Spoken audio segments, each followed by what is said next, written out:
Hello बच्चों, क्या हाल चाल है? मजे में? तो चलो स्टार्ट करिए।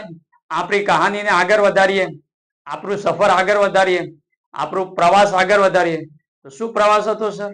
આપણો પ્રવાસ હતો આલ્કોહોલ સંયોજનોની બનાવટ, કે આલ્કોહોલ સંયોજનો કઈ રીતે બનાવવામાં આવે છે. તો મિત્રો, આગળના લેક્ચરમાં આપણે ચર્ચા કરી ચૂક્યા છે કે આલ્કોહોલ માટે આપણે બે મેથડો પર વાત કરી. એક મેથડ આપણી હતી આલ્કોહોલ બનાવવા માટે આલ્કિનમાંથી આલ્કોહોલ, કે આલ્કેનમાંથી આલ્કોહોલ કઈ રીતે બને છે. બીજી મેથડ પર આપણે ચર્ચા કરી હતી કે મિત્રો કાર્બોનિલ સંયોજનોના રિડક્શન દ્વારા આલ્કોહોલ. તો બે મેથડો પર આપણે ચર્ચા કરી ચૂક્યા આલ્કોહોલની બનાવટ માટે પ્રિપરેશન ઓફ આલ્કોહોલ ને લઈને આપણે વાત કરી રહ્યા હતા. અને આજની આપણી મેથડ છે મિત્રો, અને ખૂબ ઇમ્પોર્ટન્ટ મેથડ છે, અને મેથડનું નામ છે ગ્રિગ્નાર્ડમાંથી આલ્કોહોલ. ગ્રિગ્નાર્ડનું જે પ્રક્રિયક છે એ ગ્રિગ્નાર્ડના પ્રક્રિયકમાંથી આપણે શું બનાવીશું? આલ્કોહોલ બનાવીશું. તો આજનો આપણો ક્લાસ રહેશે આલ્કોહોલની બનાવટ ફ્રોમ ગ્રિગ્નાર્ડ, કે ગ્રિગ્નાર્ડમાંથી આલ્કોહોલ બનાવીશું. તો ચલો આપણે સ્ટાર્ટ કરીએ આપણે વાતને. તો સૌથી પહેલા તમારો વિદ્યાર્થી મિત્રો પ્રશ્ન હશે કે સર ગ્રિગ્નાર્ડનો પ્રક્રિયક કોણ છે, એની ઓળખાણ બતાવો. તો ચલો હું તમને ગ્રિગ્નાર્ડના પ્રક્રિયકની ઓળખાણ બતાવું. તો મિત્રો ગ્રિગ્નાર્ડનો પ્રક્રિયક છે RMGX. RMGX. RMGX ને શું કહેવાય? R મતલબ છે alkyl, alkyl magnesium halide. Alkyl magnesium halide. Alkyl magnesium halide. તો આ છે મિત્રો ગ્રિગ્નાર્ડનો પ્રક્રિયક. અચ્છા, R બરાબર R ની જગ્યા ઉપર એરાઇલ પણ હોઈ શકે, એરોમેટિક હોઈ શકે, બેન્ઝીન પણ હોઈ શકે. તો એના માટે આપણે ગ્રિગ્નાર્ડના પ્રક્રિયકને આમ પણ લખી શકીએ છીએ એરાઇલ મેગ્નેશિયમ હેલાઇડ. તો આ પણ ગ્રિગ્નાર્ડનો પ્રક્રિયક, આ પણ ગ્રિગ્નાર્ડનો પ્રક્રિયક. તો મિત્રો આપણે સમજતા જઈએ સૌથી પહેલા ગ્રિગ્નાર્ડનો પ્રક્રિયક કોણ છે, પછી ગ્રિગ્નાર્ડના પ્રક્રિયકનું કામ શું છે, અને પછી આપણે એના ગ્રિગ્નાર્ડના પ્રક્રિયકના રિએક્શનો કરાવી અને આપણે આલ્કોહોલ મેળવીશું. તો બધી જ વાતો ધ્યાનથી ખૂબ મતલબ ઇમ્પોર્ટન્ટ આપીને સમજવાની છે. ચલો તો સ્ટાર્ટ કરીએ. આલ્કાઇલ મેગ્નેશિયમ હેલાઇડ, અથવા તો આપણે એને આમ પણ લખી શકીએ aryl magnesium halide. Aryl magnesium halide. Aryl magnesium halide. Okay, તો આ તો થઈ ગયા ગ્રિગ્નાર્ડ પ્રક્રિયક. ગ્રિગ્નાર્ડ પ્રક્રિયક. હવે દેખો બેટા, તમને એમ પ્રશ્ન થશે કે સર આલ્કાઇલ બરાબર આપણે શું લઈ શકીએ? ખાલી આલ્કાઇલની ચેન્જ મતલબ ઇથાઇલ લઈ શકીએ, મિથાઇલ લઈ શકીએ, કે બીજું શું લઈ શકીએ? તો દેખો બેટા, આલ્કાઇલ તરીકે આપણે આલ્કાઇલના જે ગ્રુપ છે એ તો લઈ શકીએ. CH3 લઈ શકો. તો જો તમે R બરાબર CH3 લઈએ તો ગ્રિગ્નાર્ડનો પ્રક્રિયક બન્યો CH3Mg, અને X બરાબર તો હેલોજન છે. હેલોજનમાં ફ્લોરિન, ક્લોરિન, બ્રોમિન, આયોડિન કોઈ પણ હોઈ શકે. તો જો અગર હું R બરાબર CH3 લઉં તો ગ્રિગ્નાર્ડનો પ્રક્રિયક શું બન્યો? CH3MgI. R બરાબર હું દ્વિબંધ ધરાવતો કાર્બન પણ લઈ શકું. R બરાબર દ્વિબંધ ધરાવતો કાર્બન પણ લઈ શકું. તો ગ્રિગ્નાર્ડનો પ્રક્રિયક બનશે CH2 double bond CH MgBr. તો આ પણ ગ્રિગ્નાર્ડનો પ્રક્રિયક કહેવાય. R બરાબર હું ચક્ર પણ લઈ શકું, રિંગ લઈ શકું. ફોર એક્ઝામ્પલ તરીકે સાયક્લોહેક્ઝેન લીધું તો સાયક્લોહેક્ઝેન, પછી MgCl. આ પણ ગ્રિગ્નાર્ડનો પ્રક્રિયક છે. તો R બરાબર આપણે કાર્બન લઈ શકીએ, કાર્બન કાર્બન વચ્ચે ડબલ બોન્ડ હોય એ પણ લઈ શકીએ. R બરાબર આપણે રિંગ લઈ શકીએ. અને મિત્રો એરાઇલ, તો એરાઇલ હોય તો બેન્ઝીન લઈ લઈએ. તો આ પણ ગ્રિગ્નાર્ડનો પ્રક્રિયક છે. બેન્ઝીન, પછી મેગ્નેશિયમ હેલાઇડ. તો આ બધા છે ગ્રિગ્નાર્ડના પ્રક્રિયક. તો સૌથી પહેલા આપણે અહીંયા સમજાવી વાતને શું કે ભાઈ ગ્રિગ્નાર્ડનો પ્રક્રિયક કોણ છે? તો સિમ્પલ RMGX અથવા તો ARMGX. મિત્રો અહીંયા એક ઇમ્પોર્ટન્ટ વાત સમજાવો. ગ્રિગ્નાર્ડના પ્રક્રિયકના અંદર, ગ્રિગ્નાર્ડના પ્રક્રિયકના અંદર અહીંયા જે છે ધાતુ કઈ હોય? તો જવાબ છે મેગ્નેશિયમ. આના અંદર મેગ્નેશિયમ ધાતુ એ ફિક્સ રહેશે, આ ચેન્જ નહીં થાય. મતલબ ગ્રિગ્નાર્ડના અંદર ધાતુ કઈ? તો ભાઈ મેગ્નેશિયમ ધાતુ આવશે. આ વસ્તુ કેવી રહેશે? ફિક્સ રહેશે. એમાં બીજી કોઈ ધાતુ આવે નહીં. ભાઈ સોડિયમ થી ગ્રિગ્નાર્ડ ના બને. ગ્રિગ્નાર્ડ માટે મેગ્નેશિયમ ધાતુ જ આપણે હોવી જોઈએ. બરાબર. અચ્છા, આ બે પાર્ટ બદલાતા રહે. એક્સ બરાબર ફ્લોરિન હોઈ શકે, એક્સ બરાબર ક્લોરિન લઈ શકો, બ્રોમિન છે, આયોડિન, આ બદલાતું રહે. આલ્કાઇલ વાળો ભાગ પણ આપણે શું કરીએ છીએ, ચેન્જ કરતા રહીએ છીએ. ફોર એક્ઝામ્પલ તરીકે આપણે અહીંયા લખ્યા છે, બરાબર, આલ્કાઇલ વાળા ભાગ છે બધા, જેને આપણે આર કહીએ છીએ. ઓકે, હવે વિદ્યાર્થી મિત્રો અહીંયા જોવાની ખાસ ઇમ્પોર્ટન્ટ વાત એ છે કે અહીંયા જે મેગ્નેશિયમ જે છે, મેગ્નેશિયમ સાથે અહીંયા કાર્બન જોડાયેલો છે. તો અહીંયા આપણે સમજીએ કે અગર કાર્બન છે, અગર કોઈ મેટલ સાથે જોડાયેલો હોય, કોઈ ધાતુ સાથે જોડાયેલો હોય, તો એ જે બંધ હોય ને એ બંધને કહેવાય છે કાર્બ ધાત્વિક બંધ કહેવાય. કાર્બ ધાત્વિક બંધ. ધ્યાનથી સમજો, ઇમ્પોર્ટન્ટ પોઈન્ટ છે. કાર્બ ધાત્વિક બંધ કોને કહેવાય? તો મિત્રો સિમ્પલ છે વાત કે મેગ્નેશિયમ મતલબ કે કોઈ મેટલ છે, કોઈ પણ મેટલ હોય, કોઈ પણ ધાતુ હોય, એ ધાતુની કાર્બન સાથેનો જે બંધ હશે એ બંધને કહેવાય છે કાર્બ ધાત્વિક બંધ. અને એવા સંયોજનો કે જે સંયોજનોના અંદર કાર્બ ધાત્વિક બંધ હોય, એવા તમામ સંયોજનોને આપણે કાર્બ ધાત્વિક સંયોજનો કહીએ છીએ. કાર્બ ધાત્વિક સંયોજનો શું કહેવાય છે? કાર્બ ધાત્વિક સંયોજન કહેવાય. તો અહીંયાથી જેને આપણે મતલબ કે વર્ડ બોલીએ તો organo metallic bond, organo metallic bond, organo metallic compound. Okay, સંયોજન મતલબ compound, organo metallic compound. Clear? તો ઓર્ગેનો મેટાલિક કમ્પાઉન્ડ અથવા તો કાર્બ ધાત્વિક સંયોજન કોને કહેવાય? તો મિત્રો એવા તમામ સંયોજનો કે જે સંયોજનોમાં કાર્બન અને ધાતુ વચ્ચે બંધ હોય, તો કાર્બન અને ધાતુ વચ્ચે બંધ હશે એવા બંધને કાર્બ ધાત્વિક બંધ કહેવાય. અને એવા સંયોજનોને આપણે શું કહેશું? કાર્બ ધાત્વિક સંયોજનો કહેવાય. ઓકે, હવે મિત્રો અહીંયા તો વાત એ આવી કે ગ્રિગ્નાર્ડ, તો ગ્રિગ્નાર્ડનો જે પ્રક્રિયક છે, ગ્રિગ્નાર્ડ, તો આ ગ્રિગ્નાર્ડનો જે પ્રક્રિયક છે એ ગ્રિગ્નાર્ડનો પ્રક્રિયક કાર્બ ધાત્વિક સંયોજન છે. કાર્બ ધાત્વિક સંયોજન છે. કેમ એને કાર્બ ધાત્વિક સંયોજન કહેવાય છે?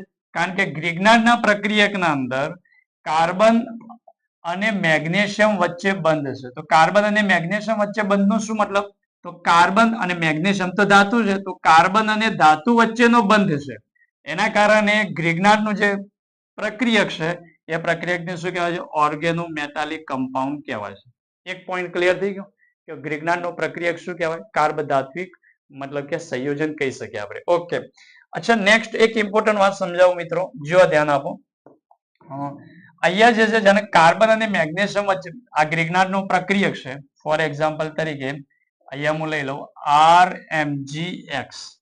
હવે ગ્રિગ્નાર્ડનો પ્રક્રિયક છે, તો ધાતુ જે છે મેગ્નેશિયમ ધાતુ છે, તો ધાતુ હંમેશા ઇલેક્ટ્રોપોઝિટિવ હોય. ઇલેક્ટ્રોપોઝિટિવ નો મતલબ એ છે કે ધાતુ વિદ્યુત ધનમય હોય. ધાતુ એને કહેવાય જે ઇલેક્ટ્રોન નું દાન કરે છે, જે ઇલેક્ટ્રોન આપે. ભાઈ મેટલ કોને કહેવાય? તો મેટલ તો આપણે એને કહેશું કે જે ઇલેક્ટ્રોન આપે છે, જે ઇલેક્ટ્રોન બીજાને આપે એને કહેવાય મેટલ. તો અહીંયા મેગ્નેશિયમ જે છે એ ધાતુ છે અને ધાતુ ઇલેક્ટ્રોન દાન કરે છે. મતલબ અહીંયા મેગ્નેશિયમ ઇલેક્ટ્રોન વિદ્યુત ધનમય તત્વ છે. ધ્યાનથી સમજો, વિદ્યુત ધનમય, વિદ્યુત ધનમય મતલબ કે છે ઇલેક્ટ્રોપોઝિટિવ છે. ઇલેક્ટ્રોપોઝિટિવ, ઇલેક્ટ્રોપોઝિટિવ નો મતલબ છે કે એ ઇલેક્ટ્રોન નું દાન કરે છે. અને ઇલેક્ટ્રોન કોણ લેશે? તો આ કેસના અંદર અહીંયા આલ્કાઇલ જે છે વિદ્યુત ઋણમય છે. વિદ્યુત ઋણમય, વિદ્યુત ઋણમય મતલબ ઇલેક્ટ્રોનેગેટિવ, ઇલેક્ટ્રોનેગેટિવ. તો અહીંયા જે આર વાળો ભાગ છે, આલ્કાઇલ વાળો ભાગ છે, ઇલેક્ટ્રોનેગેટિવ છે. એનો મતલબ એ છે, મતલબ અહીંયા સમજવાનું એ છે કે મેટલ જે છે એ ઇલેક્ટ્રોન આપે છે. જો એરો સમજો, ઇલેક્ટ્રોન શું કરે છે? આપે છે. ક્લિયર? અને આલ્કાઇલ વાળો ભાગ શું કરે છે? ઇલેક્ટ્રોન ખેંચે. મતલબ આ ઇલેક્ટ્રોન વિડ્રોઈંગ કરે છે. વિડ્રો મતલબ ખેંચવું, કે મેગ્નેશિયમ થી ઇલેક્ટ્રોન ને ખેંચે છે. ક્લિયર? આ ઇલેક્ટ્રોન વિડ્રોઈંગ ગ્રુપ છે, ઇલેક્ટ્રોન ને ખેંચે છે. તો અહીંયા મેગ્નેશિયમ ગ્રિગ્નાર્ડના પ્રક્રિયકના અંદર મેગ્નેશિયમ અને આલ્કાઇલ ઉપર મેગ્નેશિયમ પર આવશે ડેલ્ટા પ્લસ, અને જે ઇલેક્ટ્રોન વિડ્રોઈંગ હોય તો એના ઉપર આવે છે ડેલ્ટા માઇનસ. આ ધ્યાન રાખજો, ખાસ ઇમ્પોર્ટન્ટ છે રિએક્શન માટે. ક્લિયર છે? રિએક્શન માટે ઇમ્પોર્ટન્ટ છે. આના ઉપર ડેલ્ટા પ્લસ અને અહીંયા આવશે ડેલ્ટા માઇનસ. મતલબ કે આ ઇલેક્ટ્રોન શું કરે છે? ડોનેટ કરે છે. આ ઇલેક્ટ્રોન વિથડ્રો કરે છે. આ ઇલેક્ટ્રોન ને ખેંચે છે. કોણ? કે આલ્કાઇલ વાળો ભાગ. અચ્છા મિત્રો, અહીંયા એક ઇમ્પોર્ટન્ટ વાત છે. જે ઇલેક્ટ્રોન ખેંચે તો એ તો ઇફેક્ટ દર્શાવે છે માઇનસ આઈ. માઇનસ આઈ આપણે જીઓસી ના અંદર ભણીએ છીએ, જનરલ ઓર્ગેનિક કેમિસ્ટ્રીમાં આપણે ભણીએ છીએ કે માઇનસ આઈ ઇન્ડક્ટિવ ઇફેક્ટ છે, પ્રેરક અસરો જેને આપણે કહીએ છીએ કે માઇનસ આઈ અને પ્લસ આઈ. તો માઇનસ આઈ વાળા કયા ગ્રુપ? કે જે ઇલેક્ટ્રોન વિથડ્રોઈંગ ગ્રુપ હોય, જે ઇલેક્ટ્રોનને ખેંચતા હોય છે. ઓકે. અને પ્લસ આઈ વાળા કયા? જેને આપણે ધન પ્રેરક અસર કહીએ છીએ, જે ઇલેક્ટ્રોનનું દાન કરતા હોય છે, ઇલેક્ટ્રોન ડોનર ગ્રુપ અથવા તો ઇલેક્ટ્રોનને રિલીઝ કરતા હોય છે. ક્લિયર? તો આપણે જીઓસી ના અંદર જ્યારે અભ્યાસ કરતા હોય છે એ વખતે આપણે કહેતા હોય છે કે આલ્કાઇલ ગ્રુપ જે છે એ alkyl group plus I effect ધરાવે છે. R for alkyl. બરાબર. આલ્કાઇલ જે ગ્રુપ છે, મિથાઇલ, ઇથાઇલ યા તો આઇસોપ્રોપાઇલ, એ જે પણ ગ્રુપ છે તો એ બધા ગ્રુપ જે છે કઈ ઇફેક્ટ ધરાવે છે? પ્લસ આઈ. મતલબ કે ઇલેક્ટ્રોન દાતા તરીકે હોય છે. ઇલેક્ટ્રોન દાતા સમૂહ કહેવાય છે. ઇલેક્ટ્રોન દાતા સમૂહ મતલબ ઇલેક્ટ્રોન ડોનર ગ્રુપ. મિત્રો ધ્યાન રાખજો અને ખાસ ધ્યાન રાખવાની વાત છે, જો આલ્કાઇલ કોઈ ધાતુ સાથે જોડાયેલી હોય, જો આલ્કાઇલ કોઈ ધાતુ સાથે જોડાયેલી હોય તો એ વખતે એ માઇનસ આઈ ઇફેક્ટ દર્શાવશે. બાકી ધાતુ સાથે જોડાયેલી નહીં હોય તો એ દરેક કેસમાં alkyl group plus I effect દર્શાવશે. પણ જો મેટલ સાથે જોડાયેલી હશે તો એ વખતે આલ્કાઇલ માઇનસ આઈ ઇફેક્ટ દર્શાવશે. માઇનસ આઈ ઇફેક્ટ નો મતલબ છે એ ઇલેક્ટ્રોન આકર્ષક તરીકે વર્તે છે. ઇલેક્ટ્રોન આકર્ષક સમૂહ તરીકે વર્તે છે. આકર્ષક સમૂહ મતલબ એને એમ કહેશું કે ઇલેક્ટ્રોન વિથડ્રોઈંગ ગ્રુપ તરીકે વર્તે છે. ખૂબ ઇમ્પોર્ટન્ટ વાત છે, ધ્યાન રાખજો. તો ગ્રિગ્નાર્ડના પ્રક્રિયકના અંદર આલ્કાઇલ ગ્રુપ ધાતુ સાથે જોડાયેલી છે. કઈ ધાતુ સાથે? તો મેગ્નેશિયમ ધાતુ સાથે જોડાયેલી છે. તો આ કેસના અંદર આલ્કાઇલ માઇનસ આઈ ઇફેક્ટ દર્શાવશે. ઇલેક્ટ્રોન વિથડ્રોઈંગ તરીકે કામ કરશે. ઇલેક્ટ્રોન આકર્ષક સમૂહ તરીકે વર્ક કરશે. એ પ્લસ આઈ તરીકે નહીં વર્ક કરે. ક્લિયર થઈ ગયું? એટલા માટે આપણે આલ્કાઇલ પર શું લખ્યું? Delta minus. હલકો ફુલકો લખ્યું છે. પૂરો પ્લસ પૂરો ડેલ્ટા મતલબ કે પૂરો પ્લસ પૂરો માઇનસ નહીં લખી શકતા, કારણ કે આ જે છે સહસંયોજક બનશે. આમના વચ્ચેનો જે બંધ છે, આ જે બંધ છે એ સહસંયોજક છે. સહસંયોજક બંધ છે. હા, સહસંયોજક બંધ. હા, એમના વચ્ચે બંને પોલ જનરેટ થાય છે, પ્લસ ડેલ્ટા માઇનસ ડેલ્ટા, એટલે ધ્રુવીય છે. એટલે એને આપણે કહી શકીએ ધ્રુવીય સહસંયોજક બનશે.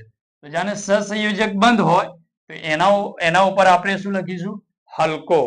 મતલબ કે અંશતઃ, partially delta plus delta minus. જો આયનીય હોત તો આયનીયના કેસમાં આપણે પૂરું લખીએ છીએ. ફોર એક્ઝામ્પલ તરીકે આ રીતે Na પ્લસ Cl માઇનસ, આ રીતે. આયનીય બંધ હોય તો આ રીતે લખાય છે. તો યાદ રાખો, મતલબ કે ગ્રિગ્નાર્ડના પ્રક્રિયકના અંદર આલ્કાઇલ મેગ્નેશિયમ હેલાઇડ છે. તો આલ્કાઇલ મેગ્નેશિયમ હેલાઇડમાં કોઈ દિવસ આ રીતે નહીં દર્શાવીશું, આ પ્લસ અને આ માઇનસ. આ ખોટું છે. કેમ ખોટું છે? કારણ કે મેગ્નેશિયમ પર પૂરો પ્લસ, આલ્કાઇલ પર પૂરો માઇનસ, તો એનો મતલબ કે તો આયનીય કમ્પાઉન્ડ થઈ ગયું. આયનીય કમ્પાઉન્ડ નહીં, આમના વચ્ચેનો બોન્ડ છે સહસંયોજક બનશે. Covalent bond. કોવેલેન્ટ બોન્ડ છે. કોવેલેન્ટ બોન્ડ તો હલકો ફુલકો પ્લસ, હલકો ફુલકો માઇનસ. આ વાત થઈ ગઈ મિત્રો. ક્લિયર થઈ ગયું કે આને કહેવાય છે ગ્રિગ્નાર્ડ પ્રક્રિયક, અને એનું મતલબ કે ઓર્ગેનોમેટાલિક કહેવામાં આવે છે. શા માટે હોય છે? એના ઉપર કોના ઉપર પ્લસ હોય છે, કોના ઉપર માઇનસ હોય છે. નેક્સ્ટ, હવે આપણે એક વાત કરીએ આના અંદર હજુ. ગ્રિગ્નાર્ડ જે છે, ગ્રિગ્નાર્ડનો પ્રક્રિયક એક ઇમ્પોર્ટન્ટ પ્રક્રિયક છે. ગ્રિગ્નાર્ડનો પ્રક્રિયક ઇમ્પોર્ટન્ટ એટલા માટે છે કે ઘણા બધા ઓર્ગેનિક કમ્પાઉન્ડ, ઓર્ગેનિક સંયોજનો ગ્રિગ્નાર્ડમાંથી બને છે. વિક્ટર ગ્રિગ્નાર્ડ નામના વૈજ્ઞાનિકે ગ્રિગ્નાર્ડના પ્રક્રિયકને બનાવ્યો હતો. વિક્ટર ગ્રિગ્નાર્ડ નામના જે સાયન્ટિસ્ટ હતા, એ સાયન્ટિસ્ટે ગ્રિગ્નાર્ડના પ્રક્રિયકને બનાવ્યો, અને એ વિક્ટર ગ્રિગ્નાર્ડને નોબેલ પ્રાઇઝ પણ આપી હતી, એવોર્ડ પણ આપવામાં આવ્યો હતો. અને બહુ ફેમસ રિએજન્ટ છે. અને આ એવો રિએજન્ટ છે કે જે આપણા ઓર્ગેનિકના લગભગ દરેક ચેપ્ટરમાં ગ્રિગ્નાર્ડની પ્રક્રિયાઓ આવે છે. હાઇડ્રોકાર્બન છે તો એમાં પણ ગ્રિગ્નાર્ડની પ્રક્રિયા આવે છે. હેલો આલ્કેન, હેલો એરિનમાં એસિડ બેઝ રિએક્શન ગ્રિગ્નાર્ડ કરાવે છે. આલ્કોહોલ ફિનોલ ઇથરમાં આજે આપણે ભણવાના છે. આલ્ડિહાઇડ કીટોન કાર્બોક્સિલિક એસિડ દરેક ચેપ્ટરમાં ગ્રિગ્નાર્ડનો રિએજન્ટ આવે છે, ખૂબ ઇમ્પોર્ટન્ટ છે, તો એને લઈને સમજીએ. તો કોણ હતા એના શોધક? તો જવાબ છે મિત્રો વિક્ટર ગ્રિગ્નાર્ડ. વિક્ટર ગ્રિગ્નાર્ડ જેમને નોબેલ પ્રાઇઝ પણ આપવામાં આવ્યો હતો, ઓર્ગેનિકનો નોબેલ પ્રાઇઝ એમને આપવામાં આવ્યો હતો. તો મિત્રો હજુ સમજીએ તો અહીંયા ગ્રિગ્નાર્ડનો રોલ શું છે, ગ્રિગ્નાર્ડ શું રોલ કરે છે? તો ગ્રિગ્નાર્ડના પ્રક્રિયકનો રોલ મિત્રો ખાસ ઇમ્પોર્ટન્ટ છે, ધ્યાનથી સમજો. ગ્રિગ્નાર્ડનો જે પ્રક્રિયક છે RMGX, ધ્યાનથી સમજો. આ જે ગ્રિગ્નાર્ડના પ્રક્રિયક છે એનો રોલ, બે રોલ છે, એના બે કામ છે. ગ્રિગ્નાર્ડનો પ્રક્રિયક બે પ્રકારના કામ કરે છે. કયા બે પ્રકારના કામ કરે છે? તો મિત્રો એક તો ગ્રિગ્નાર્ડનો પ્રક્રિયક શું છે? તો ગ્રિગ્નાર્ડનો પ્રક્રિયક છે સ્ટ્રોંગ બેઝ છે, પ્રબળ બેઝ છે. ધ્યાનથી સમજો, ખાસ ઇમ્પોર્ટન્ટ વાત છે. ગ્રિગ્નાર્ડ રિએજન્ટ શું છે? પ્રબળ બેઝ. શું છે મિત્રો? પ્રબળ બેઝ. સ્ટ્રોંગ બેઝ છે.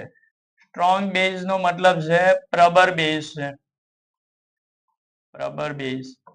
એક તો ગ્રિગ્નાર્ડ પ્રબળ બેઝ તરીકે બિહેવ કરે છે.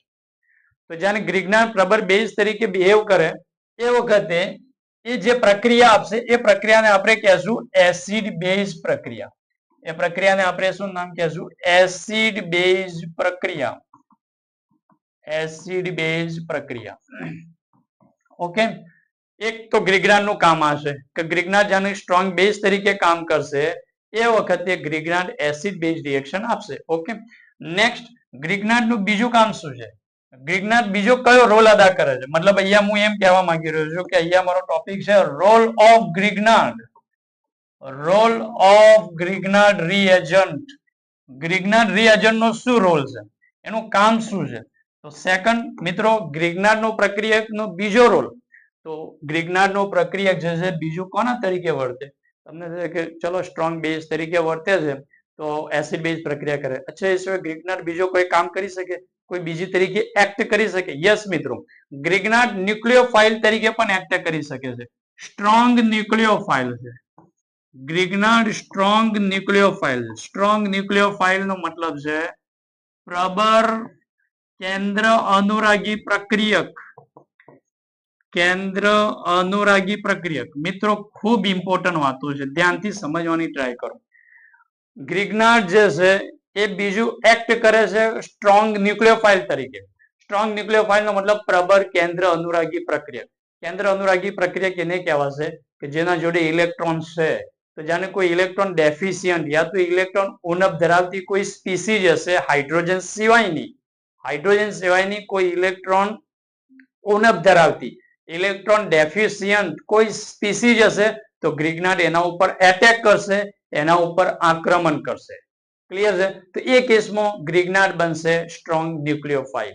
અને જો ગ્રિગ્નાર્ડ H+ પર એટેક કરે તો મતલબ કે એ સ્ટ્રોંગ બેઝ તરીકે બિહેવ કરશે.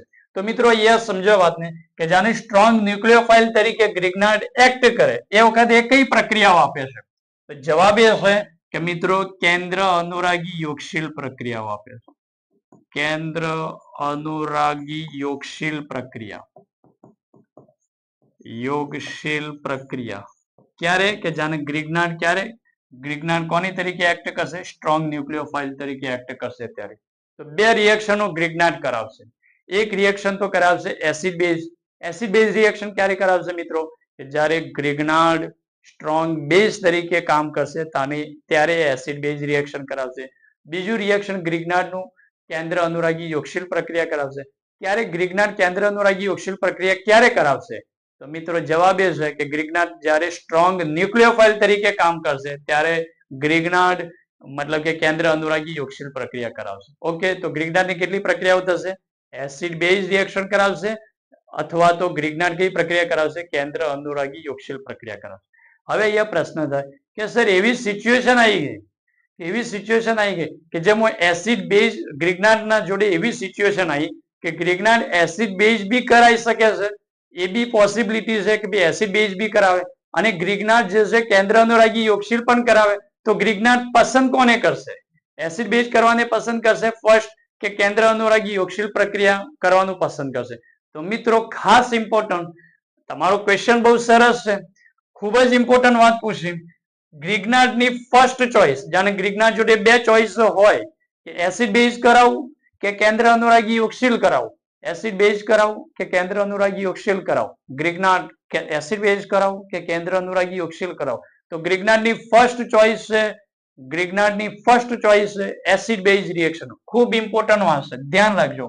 ગ્રિગ્નાર્ડની ફર્સ્ટ ચોઇસ, જ્યારનો મતલબ છે ગ્રિગ્નાર્ડ રિએજન્ટ, જ્યારનો મતલબ છે ગ્રિગ્નાર્ડ રિએજન્ટ. તો ગ્રિગ્નાર્ડ રિએજન્ટની first choice, first choice, first choice, Grignard રિએજન્ટની ફર્સ્ટ ચોઇસ કઈ છે? તો ગ્રિગ્નાર્ડ રિએજન્ટની ફર્સ્ટ ચોઇસ છે મિત્રો એસિડ બેઝ પ્રક્રિયા કરાવવાની. કઈ છે? એસિડ બેઝ પ્રક્રિયા કરાવશે. મતલબ ગ્રિગ્નાર્ડની ફર્સ્ટ ચોઇસ કઈ છે? Acid base.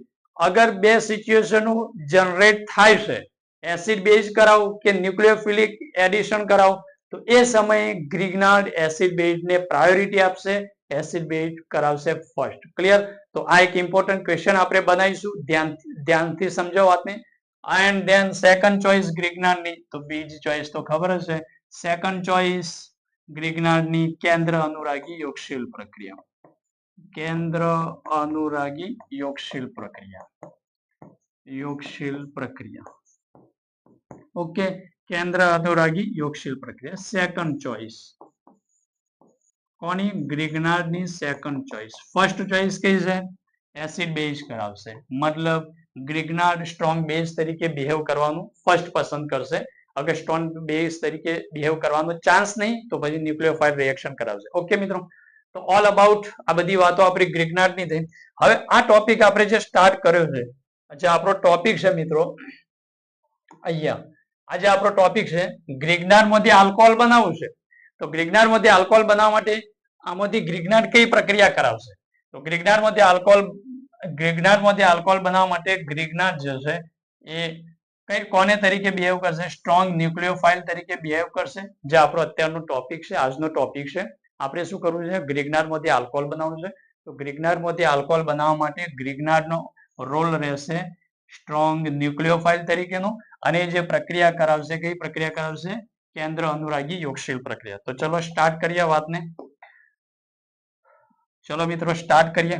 આટલી વાત તમે ગ્રિગ્નાર્ડને લઈને સમજી ગયા. ઓકે, તો હવે નેક્સ્ટ વાત આપણે સ્ટાર્ટ કરીએ. ગ્રિગ્નાર્ડમાંથી આલ્કોહોલ,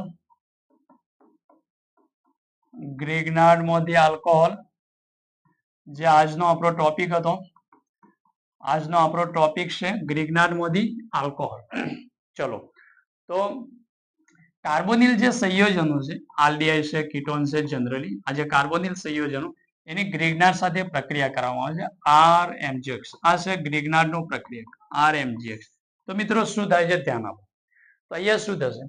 તો આના આપણને અત્યારે આપણે વાતને સમજાય કે ભાઈ મેગ્નેશિયમ છે એના ઉપર ડેલ્ટા પ્લસ છે અને આલ્કાઇલ જે ભાગ છે એના ઉપર ડેલ્ટા માઇનસ છે, અંશતઃ ઋણ વિભાગ છે. અહીંયા શું થશે? ગ્રિગ્નાર્ડ જે છે એ શું કરશે? તો કાર્બોનિલ કાર્બન, આ જે છે ને આ સમૂહને કહેવાય છે કાર્બોનિલ સમૂહ, અને આ કાર્બનને કાર્બોનિલ કાર્બન. તો ગ્રિગ્નાર્ડ કાર્બોનિલ કાર્બન પર એટેક કરશે. અહીંયા આ સેન્ટર પર એટેક કરશે. કાર્બોનિલ કાર્બન પર શું કરશે? ગ્રિગ્નાર્ડ એટેક કરશે, આક્રમણ કરશે, અને આક્રમણ કરીને કાર્બોનિલ કાર્બન પર જોડાશે, અને એ સમય અહીંયાથી પાઈ બોન્ડ બ્રેક થશે. કોનો? કાર્બોનિલ સમૂહ છે એનો પાઈ બોન્ડ શું થઈ ગયો? બ્રેક થયો. રિએક્શન ને સમજો કઈ રીતે રિએક્શન થાય છે. તો અહીંયાથી પ્રોડક્ટ આપણને જે મળશે, અહીંયાથી આપણને જે પ્રોડક્ટ મળે છે એ પ્રોડક્ટ આ મળશે. જુઓ મિત્રો, અહીંયાથી આપણને જે પ્રોડક્ટ મળશે, ધ્યાનથી જુઓ, સમજો. ઇમ્પોર્ટન્ટ વાત આપણી સ્ટાર્ટ થઈ છે ટોપિકને લઈને. તો અહીંયાથી આપણને જે પ્રોડક્ટ મળશે, તો એ પ્રોડક્ટ મળશે જેને કહેવાય છે યોગશીલ નિપજ, એડિશન પ્રોડક્ટ કહેવાય છે. અહીંયાથી આ પાઈ બોન્ડ તૂટશે, ઓક્સિજન પર માઇનસ આવશે, કાર્બન ઉપર પ્લસ. અહીંયા લખી દઉં ડેલ્ટા માઇનસ, અને અહીંયા આવશે ડેલ્ટા પ્લસ. તો આ ડેલ્ટા પ્લસ ઉપર આલ્કાઇલ વાળો ભાગ જોડાશે, કારણ કે પ્લસ સાથે માઇનસ જોડાશે. તો અહીંયા એડિશન પ્રોડક્ટ આવશે, અહીંયા આર, અને અહીંયા આવશે ઓ માઇનસ. ક્લિયર થઈ ગયું? તો આ જે ફર્સ્ટ સ્ટેપ જે છે, આ ફર્સ્ટ સ્ટેપ શું થયું? તો આ ફર્સ્ટ સ્ટેપ છે એને મિત્રો આપણે કહેશું, ફર્સ્ટ સ્ટેપ આપણું જે છે એને આપણે નામ આપીશું કેન્દ્ર, ધ્યાનથી જુઓ, કેન્દ્ર અનુરાગી યોગશીલ પ્રક્રિયા. ફર્સ્ટ સ્ટેપ આપણું શું છે? કેન્દ્ર અનુરાગી યોગશીલ પ્રક્રિયા. ધ્યાનથી સમજીએ. કેન્દ્ર અનુરાગી તો એટલા માટે કારણ કે અહીંયા જે ગ્રિગ્નારમાં આર માઇનસ છે એ ન્યુક્લિયોફાઇલ તરીકે બિહેવ કરે છે અને આ ન્યુક્લિયોફાઇલ કાર્બોનિલ કાર્બન પર એટેક કરે છે. મતલબ ન્યુક્લિયોફાઇલ કેન્દ્ર અનુરાગી પ્રક્રિયકનું કાર્બોનિલ કાર્બન પર આક્રમણનું કરવું. કોને આક્રમણ કર્યું? કેન્દ્ર અનુરાગી પ્રક્રિયકે. યોગશીલ શા માટે? કારણ કે જેના આક્રમણ થાય છે એ વખતે પાઈ બોન્ડ તૂટે છે. તો પાઈ બંધનું તૂટવું એને કહેવાય યોગશીલ. માટે ફર્સ્ટ સ્ટેપ જે છે એ કેન્દ્ર અનુરાગી યોગશીલ પ્રક્રિયા છે અને પહેલો જે સ્ટેપ જે છે એ ફર્સ્ટ સ્ટેપ જે છે એ આરડીએસ છે. આરડીએસ. આરડીએક્સ નહીં, ધ્યાન રાખજો. આરડીએસ. આરડીએસ ને કહેવાય છે rate determine step.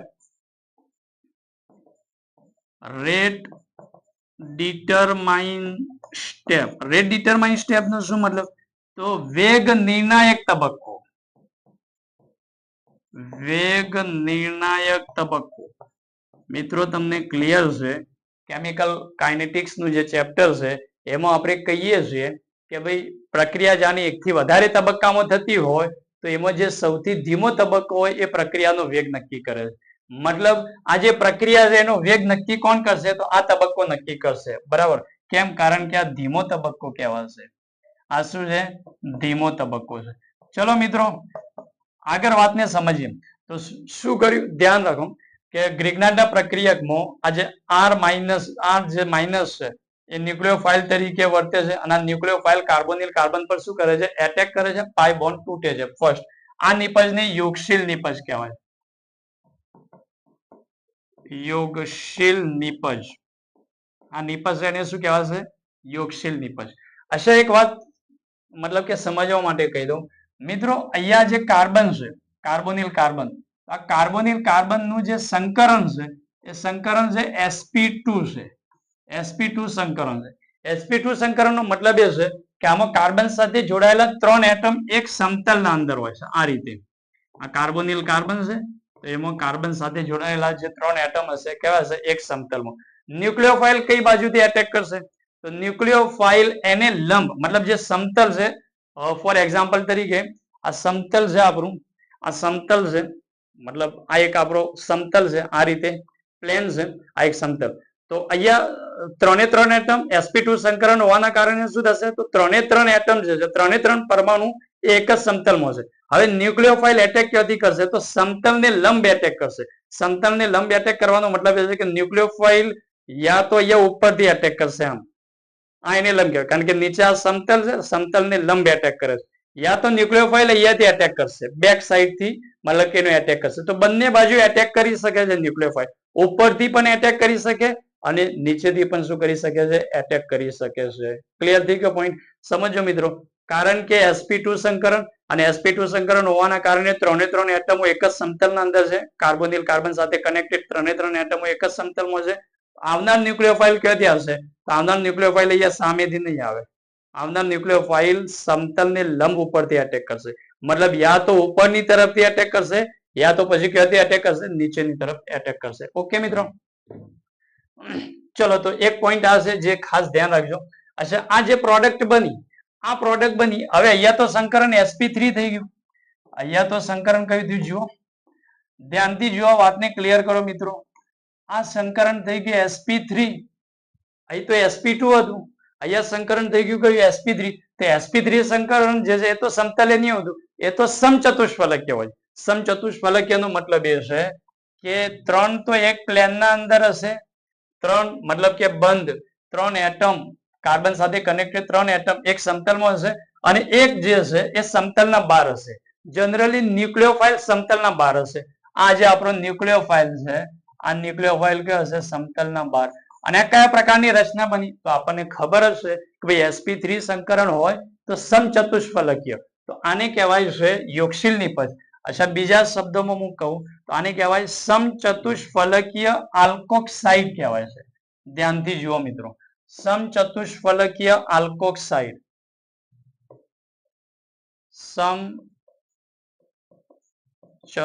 સમચતુષ્ફલકીય alkoxide. Alkoxide.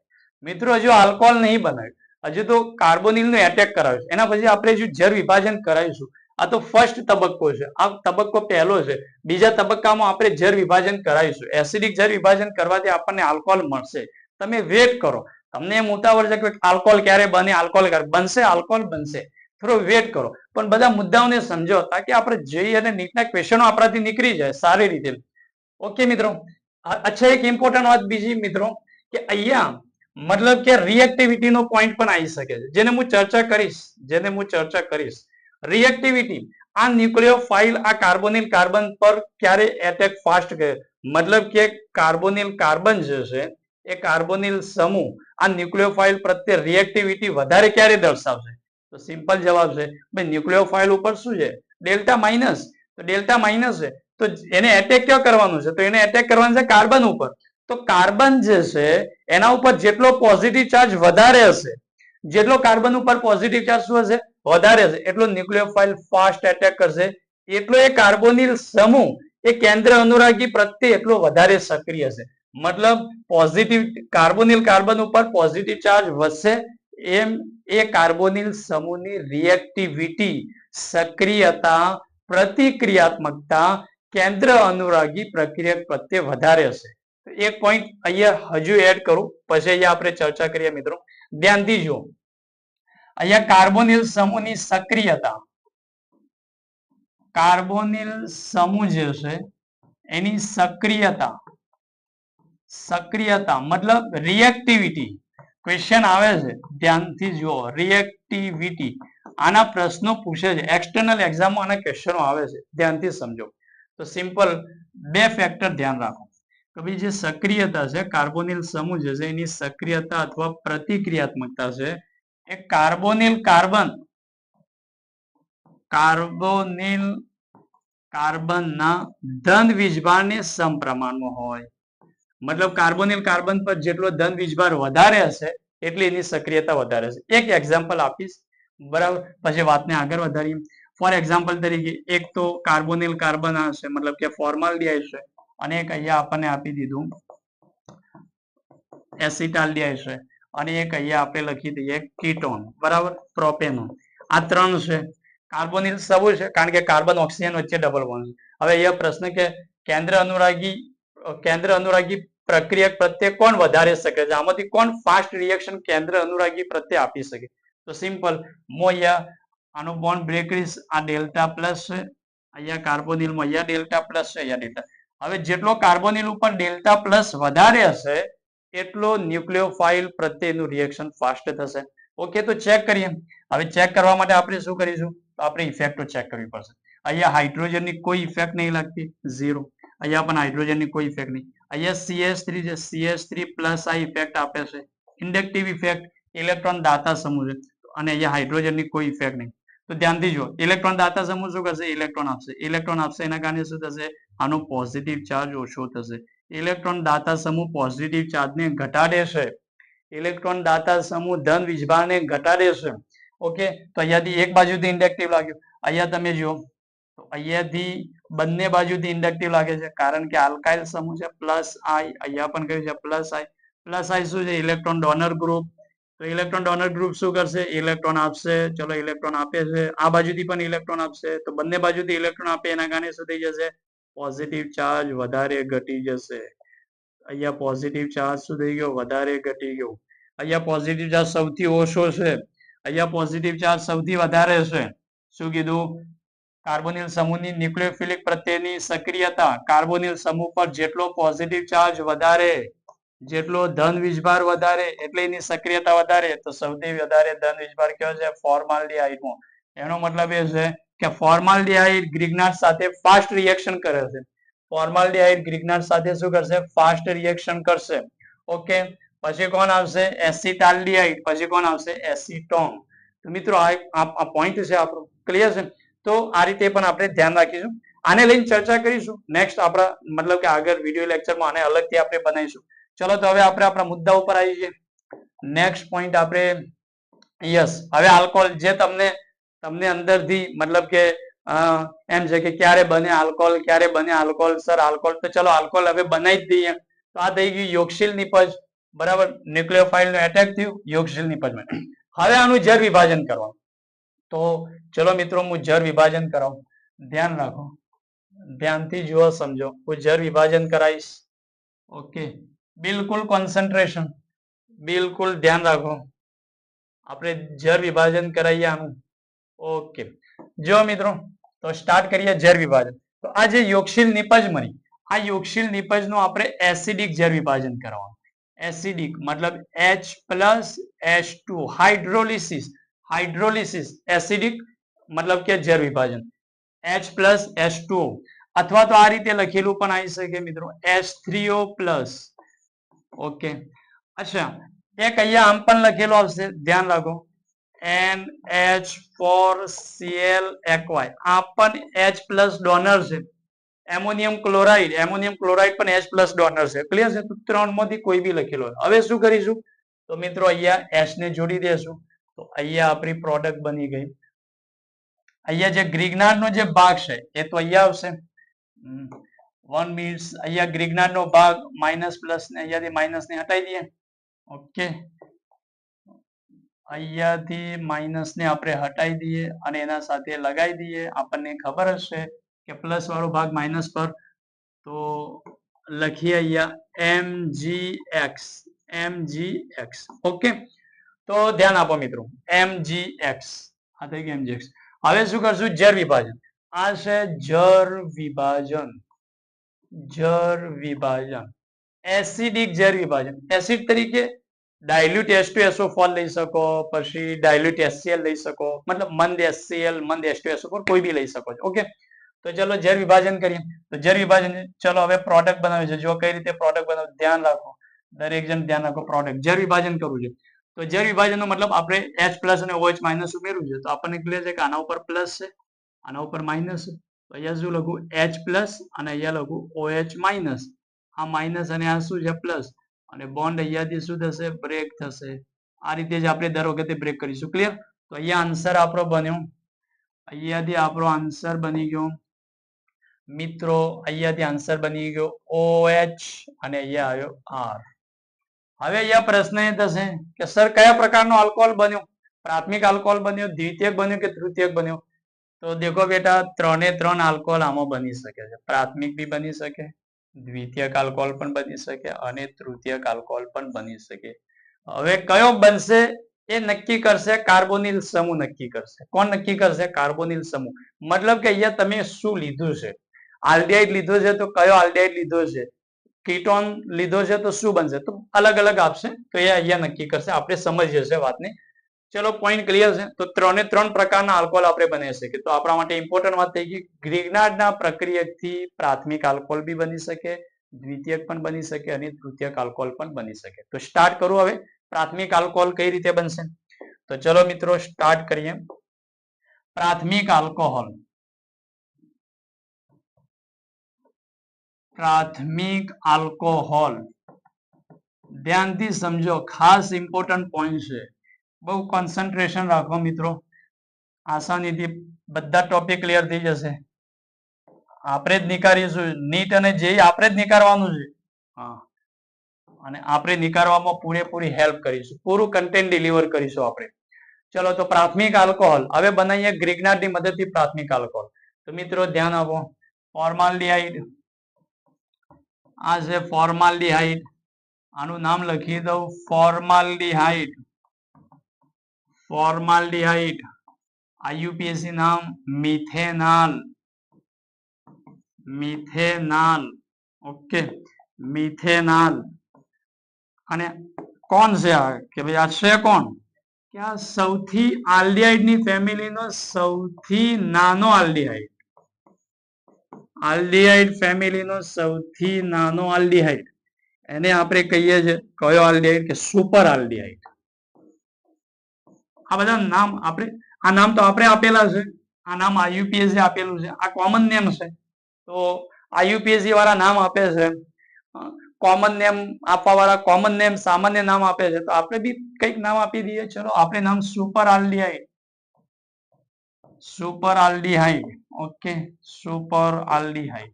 અચ્છા, ચલો સ્ટાર્ટ કરો. તો અહીંયા ગ્રિગ્નાર્ડના પ્રક્રિયક સાથે પ્રક્રિયા કરાવીએ.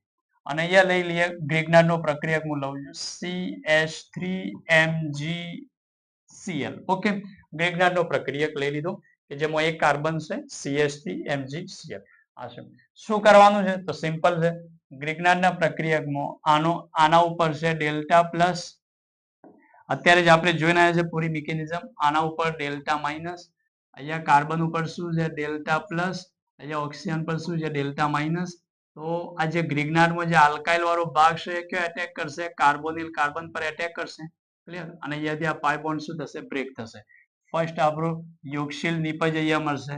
જો ધ્યાન આપો, એ આ કાર્બોનિલ આલ્કાઇલ માંથી આવ્યો છે, મતલબ ગ્રિગ્નાર્ડ માંથી આવેલો આલ્કાઇલ છે.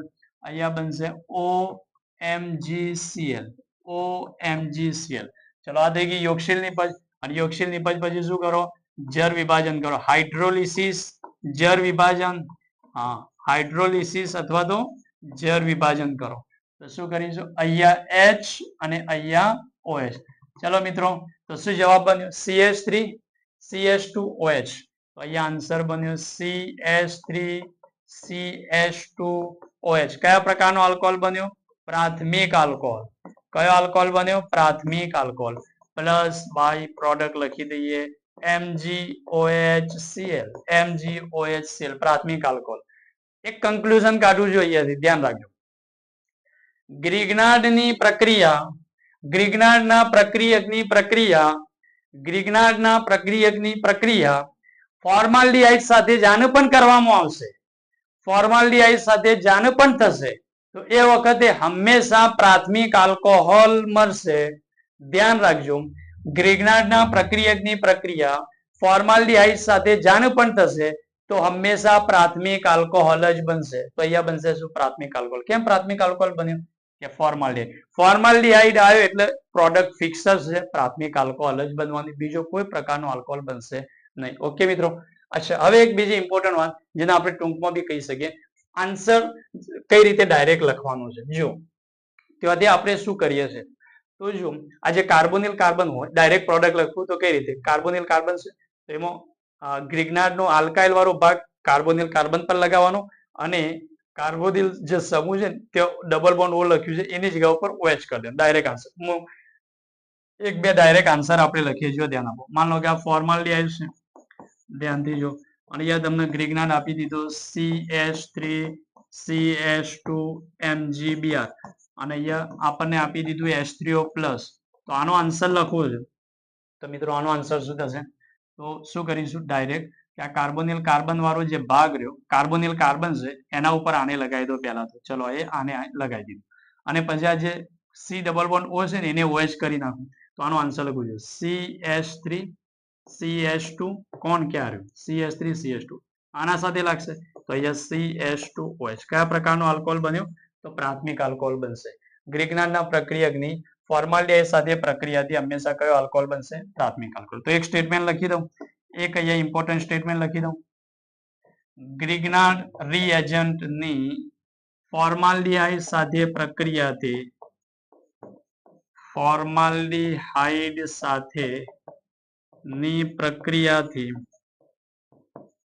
કયા પ્રકારનો આલ્કોહોલ બનશે? હંમેશા પ્રાથમિક આલ્કોહોલ બને છે. હંમેશા પ્રાથમિક આલ્કોહોલ બને છે. હંમેશા કયું મળશે? પ્રાથમિક આલ્કોહોલ. ધ્યાન રાખજો, ખાસ ઇમ્પોર્ટન્ટ છે. કયો આલ્કોહોલ મળશે? પ્રાથમિક આલ્કોહોલ મળે છે. કોની પ્રક્રિયા? ગ્રિગ્નાર્ડ સાથે. કોના સાથે? તો ગ્રિગ્નાર્ડની કોના સાથે? તો ફોર્માલ્ડિહાઇડ સાથે પ્રક્રિયા કરો તો હંમેશા આન્સર કયો આવશે? પ્રાથમિક આલ્કોહોલ. વિદ્યાર્થી મિત્રો ક્લિયર છે? ઓકે. અચ્છા, અહીંયાથી એક ઇમ્પોર્ટન્ટ વાત, જાણે એક સૌથી નાનામાં નાનો આલ્ડિહાઇડ લીધો અને ગ્રિગ્નાર્ડમાં આલ્કાઇલ વાળો સૌથી નાનામાં નાનો કાર્બન એટલે કે ઓછો કાર્બન ધરાવતો ગ્રિગ્નાર્ડ લીધો, છતાં બી આપણને અહીંયા મળ્યો જવાબ કોનો? ઇથેનોલ. શું મળ્યું? ઇથેનોલ. તો એનો મતલબ એ થયો કે અહીંયાથી આપણને કયો આલ્કોહોલ મળશે નહીં. તો એક ઇમ્પોર્ટન્ટ પોઈન્ટ છે જે આપણે ધ્યાન રાખીશું. ગ્રિગ્નાર્ડના પ્રક્રિયકથી કયો આલ્કોહોલ બનતો નથી? તો જવાબ છે મિથેનોલ. યાદ રાખજો, મિથેનોલ મતલબ CH3OH. મિથેનોલ આ પ્રક્રિયાથી બનતો નથી. પ્રક્રિયાથી બનતો નથી. ખૂબ ઇમ્પોર્ટન્ટ વાત છે, બનતો નથી. ધ્યાન રાખજો. અગર અહીંયાથી આપણને પ્રશ્ન પૂછે કે ગ્રિગ્નાર્ડના પ્રક્રિયકની આલ્ડિહાઇડ અને કીટોન સાથે પ્રક્રિયા કરવામાં આવે તો કયા પ્રકારનો આલ્કોહોલ બનતો નથી? કયો આલ્કોહોલ બનતો નથી? તો આન્સર છે મિથેનોલ આ પ્રક્રિયાથી બનતો નથી. ક્લિયર છે મિત્રો? તો આ થઈ ગઈ ફોર્માલ્ડિહાઇડ ની વાત, જેમાં આપણને પ્રાથમિક આલ્કોહોલ મળશે. એક હજુ વાત એક્સ્ટ્રા એડ કરું, પ્રાથમિક આલ્કોહોલ હજુ આપણે બનાવવું હોય તો સાયક્લિક ઇથર થી પણ બનાવી શકીએ છીએ. ઇથિલિન ઓક્સાઇડ થી પણ આપણે પ્રાથમિક આલ્કોહોલ બનાવી શકીએ છીએ. ફોર એક્ઝામ્પલ તરીકે આ ગ્રિગ્નાર્ડનો પ્રક્રિયક છે CH3MgCl અને આ છે cyclic ether. Cyclic ether, ethylene oxide, આનું નામ છે ઇથિલિન ઓક્સાઇડ. Ethylene oxide. તો મિત્રો અહીંયાથી શું થશે? જો ધ્યાન આપો, ઇથિલિન ઓક્સાઇડ. તો અહીંયાથી શું કરીશું? ખાસ ધ્યાન આપો, એક અહીંયાથી પણ બનશે, બરાબર, ઇથિલિન ઓક્સાઇડ. ઓકે, આ છે ઇથિલિન ઓક્સાઇડ. ઓકે, એકવાર વ્યવસ્થિત રીતે લખી દઈએ, અમારા સ્ટુડન્ટોને જરા પણ તકલીફ ના પડે એ રીતે લખીએ. હા, હવે બરાબર છે.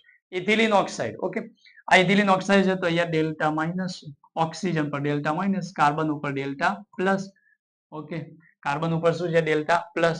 હવે અહીંયા જોશું તો શું થશે? આના ઉપર ડેલ્ટા પ્લસ અને અહીંયા શું છે? Delta minus.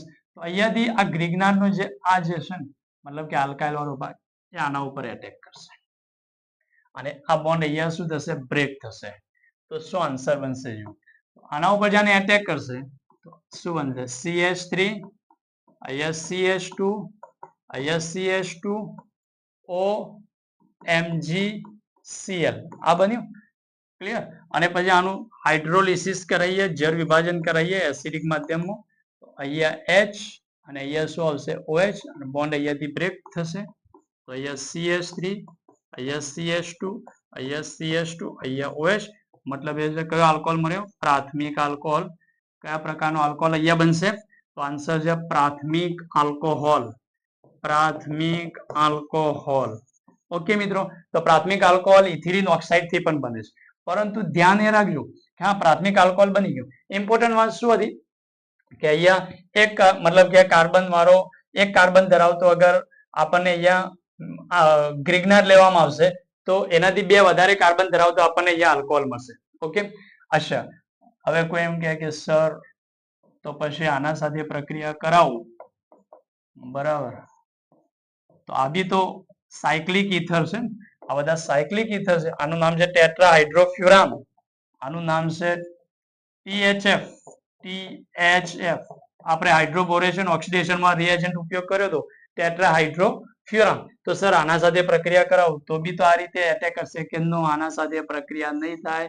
THF એ દ્રાવક તરીકે જ ઉપયોગ થાય છે. THF કોના તરીકે? દ્રાવક તરીકે હોય છે. એની ગ્રિગ્નાર્ડના પ્રક્રિયક સાથે પ્રક્રિયા થતી નથી. તો મિત્રો આજે આપણે અહીંયા સુધી રાખીશું ટોપિકને. બાકીનો ટોપિક આપણે નેક્સ્ટ મતલબ કે લેક્ચરના અંદર ડિસ્કસ કરીશું. તો આજના ટોપિકમાં આપણે ફક્ત એક જ વાત સમજાવી છે. એક તો ગ્રિગ્નાર્ડને લઈને સમજ્યા અને બીજું કે આલ્કોહોલ મતલબ કે ગ્રિગ્નાર્ડમાંથી આલ્કોહોલમાં આપણે બનાવટ ફક્ત એક જ પ્રકારના આલ્કોહોલની બનાવટ કરી અને આલ્કોહોલની બનાવટ કરી ફક્ત પ્રાથમિક આલ્કોહોલ.